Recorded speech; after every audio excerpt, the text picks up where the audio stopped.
This is Sunday, July 6th, and this morning I'm going to dive into the topic of hope, which in Zen involves some nuance that can be easily misunderstood. There's so much suffering and turmoil that's happening in our world right now. And we have the capacity to stay informed of it more than at any other point in human history. Thanks to the technology that brings the news to us and other people's opinions about it. 24/7 at rapid speed and from all over the planet.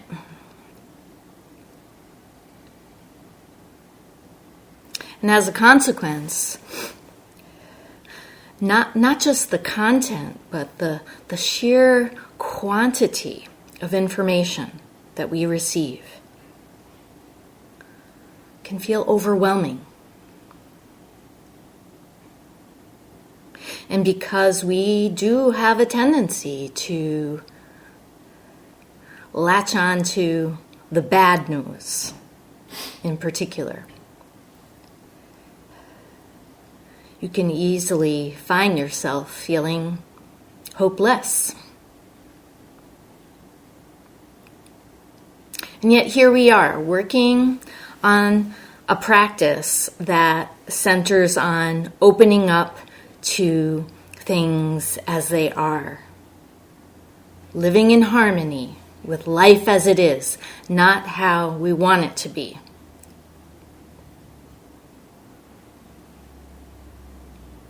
So on the surface, especially if you're consumed by thoughts about all the things that are going wrong,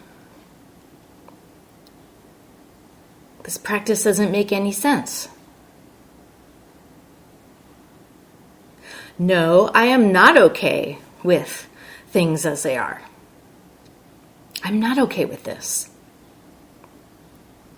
And if I am, does that mean that I approve of what's happening? Does it mean I'm complicit in the harm and suffering?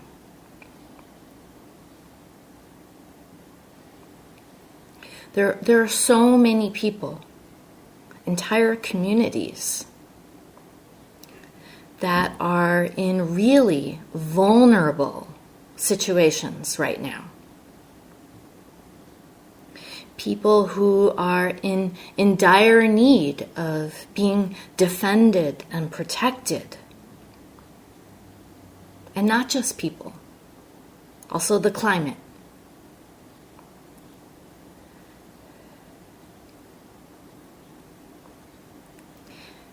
What got me on this topic of hope is that a couple of weeks ago I was invited to participate in a interfaith panel discussion at a local university on the stated theme of holding on to hope in difficult times.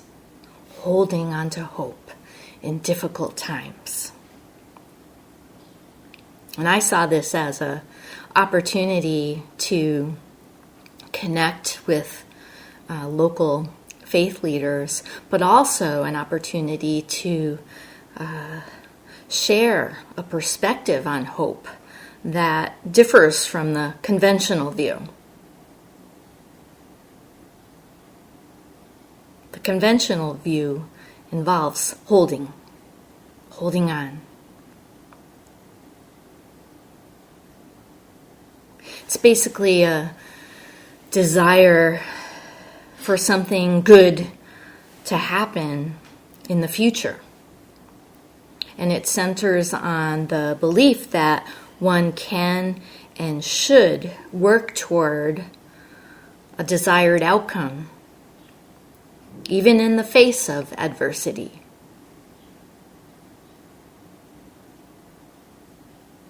And if we're really being honest, we can say it's a desire for things to happen in a way that fits with our preferences, with our beliefs and values, and also our sense of morality and justice.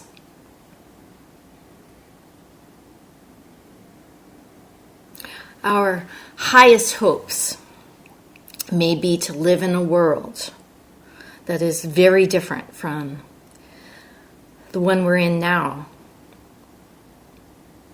where everyone is treated with dignity and respect,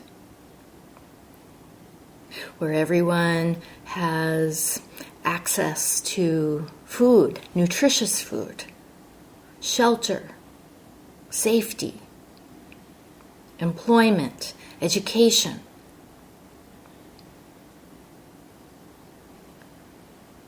Where no one is judged or excluded on the basis of their race, gender, nationality, age, ability, and so on.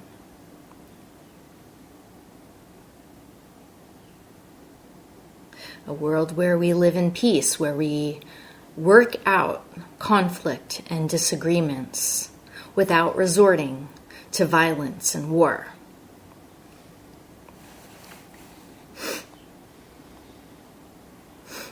We can throw in some rainbows and sunshine, too. So naturally, we look at this mess that we humans are making, and we want it to be different. We hope for it to be different. But if we're holding on to hope in the sense of grasping for things to change to the way we want them to be, there's a kind of fixer mentality that's operating. We want to fix things to our liking. Looking at an uncertain future, a future that we desire to be in control of, and clinging to a certain outcome, result that we desire as well. And then all the while, there's going to be this fear that we won't get what we want. And that fear will always be lurking in the background, because the future is beyond our control. So this means that even when our aspirations are well-intentioned, which they often are, we end up fueling more dissatisfaction, more anxiety, and also righteousness and pride, especially if we believe that our perspective is the morally superior one.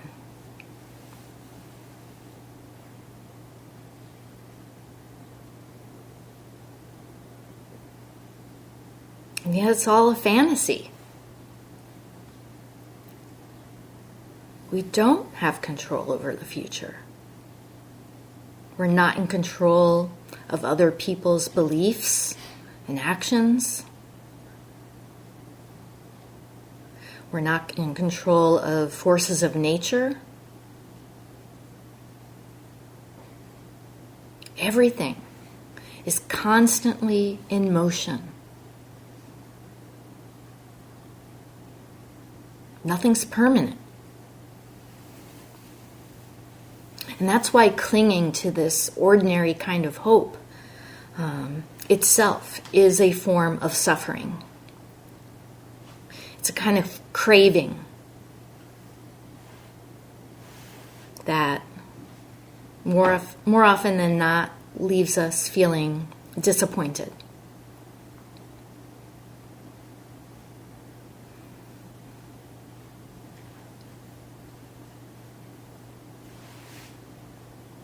There is one thing we can do, though, and you could say it's one thing we have control over, to some degree at least, and that is where we direct our attention.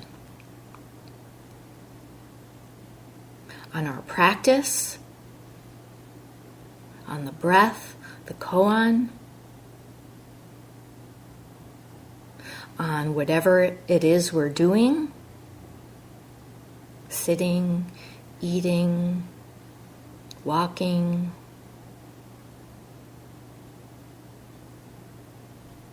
sleeping.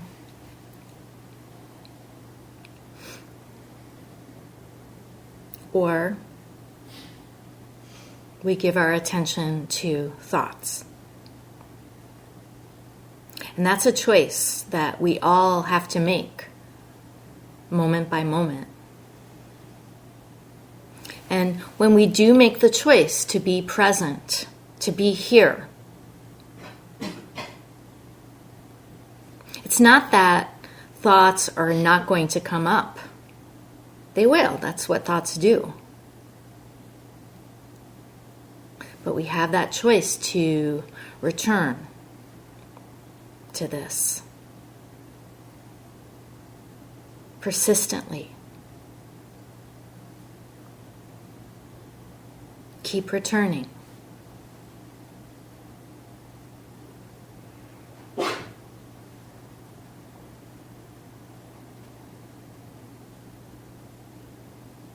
And all of this is not to say that feeling hopeful or optimistic about the future is a bad thing, as if it's,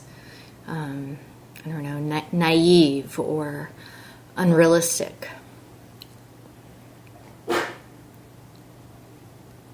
The fine point here is the distinction between clinging to getting what we want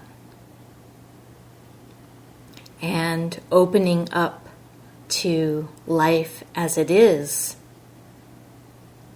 as it unfolds, as it reveals itself to us, moment by moment.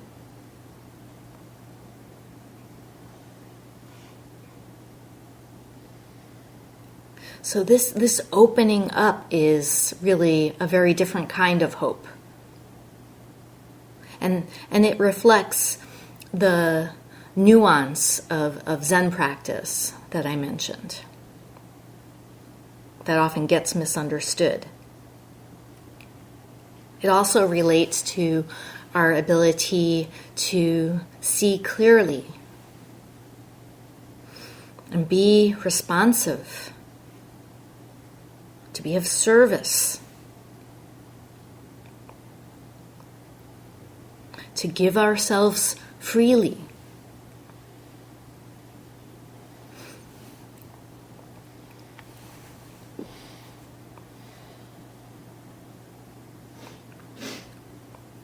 Without really knowing much about Zen practice,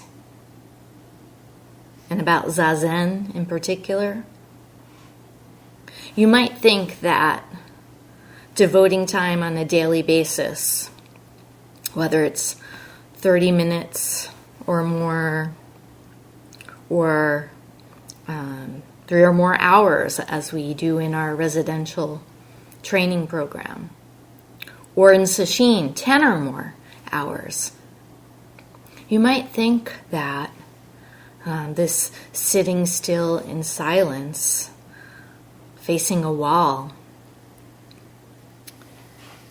is cutting oneself off from the world.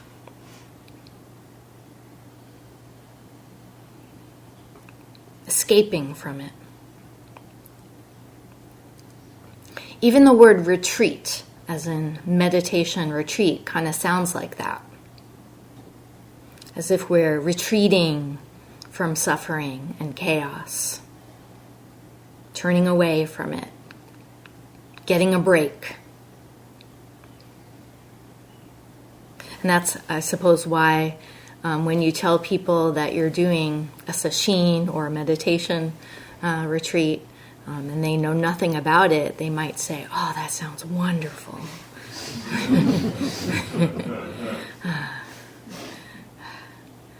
Relaxing.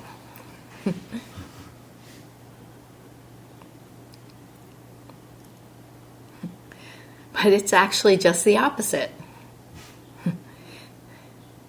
In taking up this practice, we're working on breaking through the thoughts that cut us off from suffering or numb us to it. Breaking through the mental barriers of self and other, us and them, me and you, mine and yours. So practice is not at all an escape from suffering. It actually involves getting intimate with it. Getting intimate with your own suffering and that of others and the planet.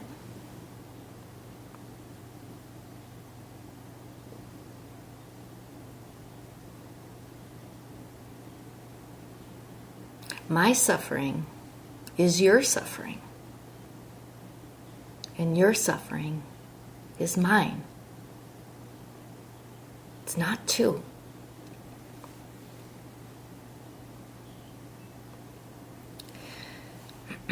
There's a passage from Pema Chodron's book, Start Where You Are, that I want to read. She's a Tibetan Buddhist nun and the abbess of Gampo Abbey, which is in Nova Scotia. And this book is about not rejecting the painful aspects of our lives. And the passage is from a chapter on the three poisons: greed, anger, and delusion. She says, the three poisons are always trapping you in one way or another, imprisoning you and making your world really small. When you feel craving, in other words, when you're driven by greed, when you feel craving, you could be sitting on the edge of the Grand Canyon, but all you see is this piece of chocolate cake that you're craving. With aversion, that is clinging to anger. With aversion, you're sitting on the edge of the Grand Canyon, and all you hear is the angry words you said to someone 10 years ago.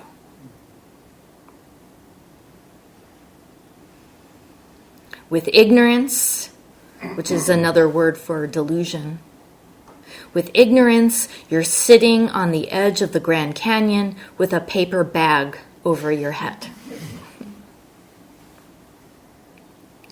Each of these three poisons has the power to capture you so completely that you don't even perceive what's in front of you. If you've ever been to the Grand Canyon, you know how spectacular it is. You can imagine being there, maybe hiking along one of the rim trails, and being so caught up in thoughts that you don't even see this otherworldly place. Instead, you're complaining about the heat, the smell of the donkey poop along the trail. You're thinking about the end of the hike where you might find some air conditioning. Or you're thinking about how this is the, last day of your vacation, and tomorrow you have to get on a plane and go home and go back to work. Dwelling on all these thoughts that remove you from what you're experiencing directly, from being in your body in time and space. And this is what happens to us on a regular basis. The Grand Canyon is a really vivid example that shows what we miss out on when we're lost in thoughts. But there are so many other extremely ordinary experiences that we have that are actually quite wondrous. And we don't experience it as that because we're caught up in thoughts. For one, breathing. The simple act of breathing. Inhalation, exhalation. And there's that little space in between the two. It's incredible. We don't even have to think about it. We just do it.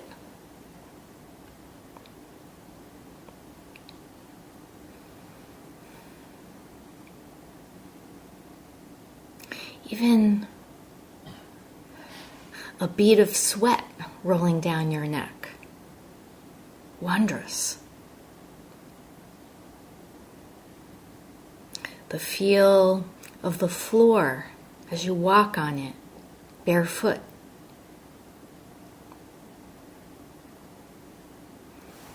And even that little ache in your knee or in your back that you might be feeling right now.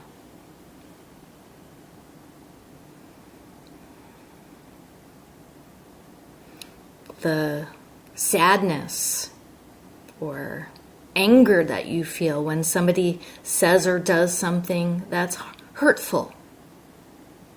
The dismay you feel when you learn the latest news.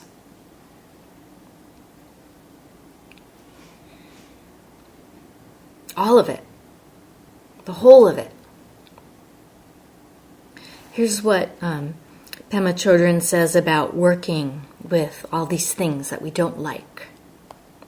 She says, when these things arise, train gradually and very gently, without making it into a big deal.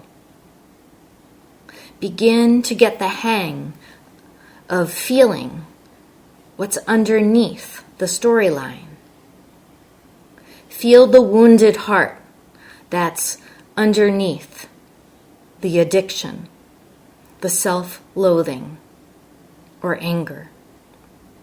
If someone comes along and shoots an arrow into your heart, it's fruitless to stand there and yell at the person. It would be much better to turn your attention to the fact that there's an arrow in your heart and to relate to that wound.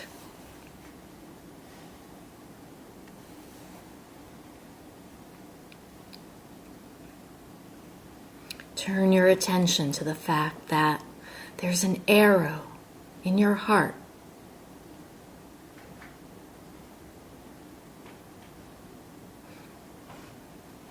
And relate to that wound. So what she's saying is, experience it. Experience that wound. See what's there. Our tendency is to fan the flames by dwelling in thoughts about it, judgments.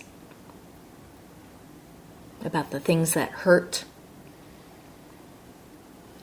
And that's exactly how it becomes poisonous, toxic. That we feel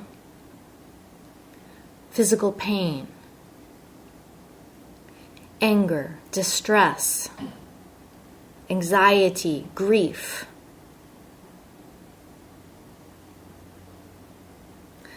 That we have these sensations, these feelings, is not a problem.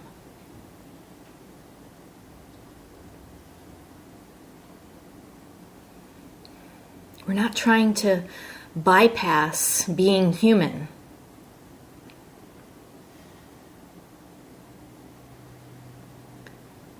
So when you're hit with that arrow, our practice is to notice it without rejecting it, and also without driving it in deeper. And again, we do that by tacking on thoughts about it. So practice isn't about turning away from suffering, just as it's not about turning away from joy. It's not about holding on to hope any more than it's about holding on to hopelessness.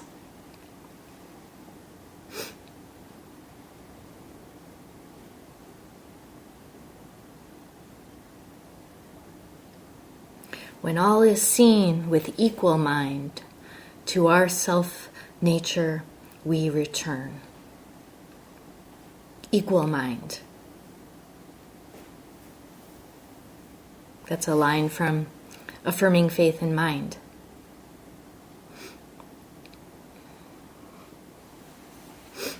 So when it comes to hoping for a better future, it really begins with a better now. And a better now arises out of awareness. Just pure awareness without grasping for it to be different than it is. There's another passage I want to read, and this one is from Charlotte Joko Beck, and it's from her book Everyday Zen, which is a classic text. The chapter title is No Hope. And she says that whereas hope is an idea, no hope is this very moment, as it is. She says, a life lived with no hope is a peaceful, joyous, compassionate life. As long as we identify with this mind and body, and we all identify with this mind and body, we hope for things that we think will take care of them. We hope for success. We hope for health. We hope for enlightenment. We have all sorts of things we hope for. All hope, of course, is about sizing up the past and projecting it into the future. Anyone who sits for any length of time sees that there is no past and no future except in our mind. There is nothing but self, and self always is here, present. It's not hidden. We're racing around like mad trying to find something called self, this wonderful hidden self. Where is it hidden? We hope for something that's going to take care of this little self because we don't realize that already we are self. There's nothing around us that is not self. What are we looking for?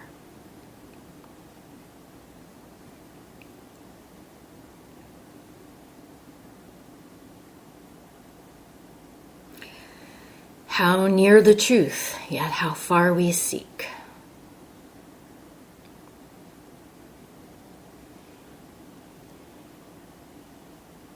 So, having hope isn't at all hopeless.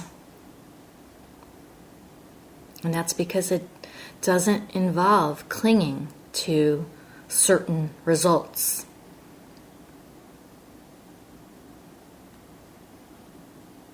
It enables us to experience life with clarity and to take skillful action.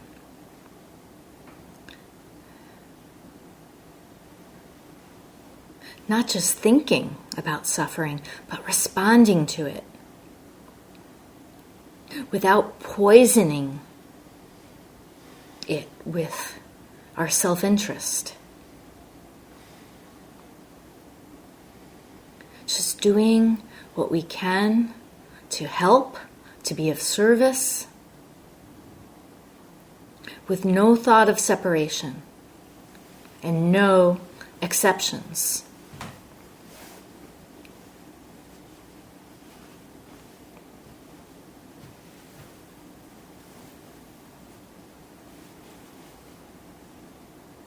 This is what it is to open to things as they are,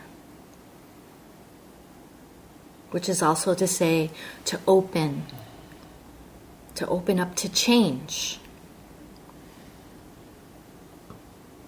Change that will happen whether we want it to or not. Change that we are a part of.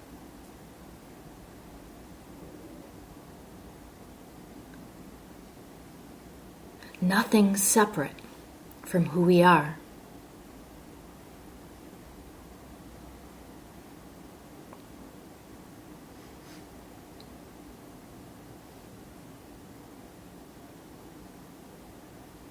We'll stop here and recite the 4 vows.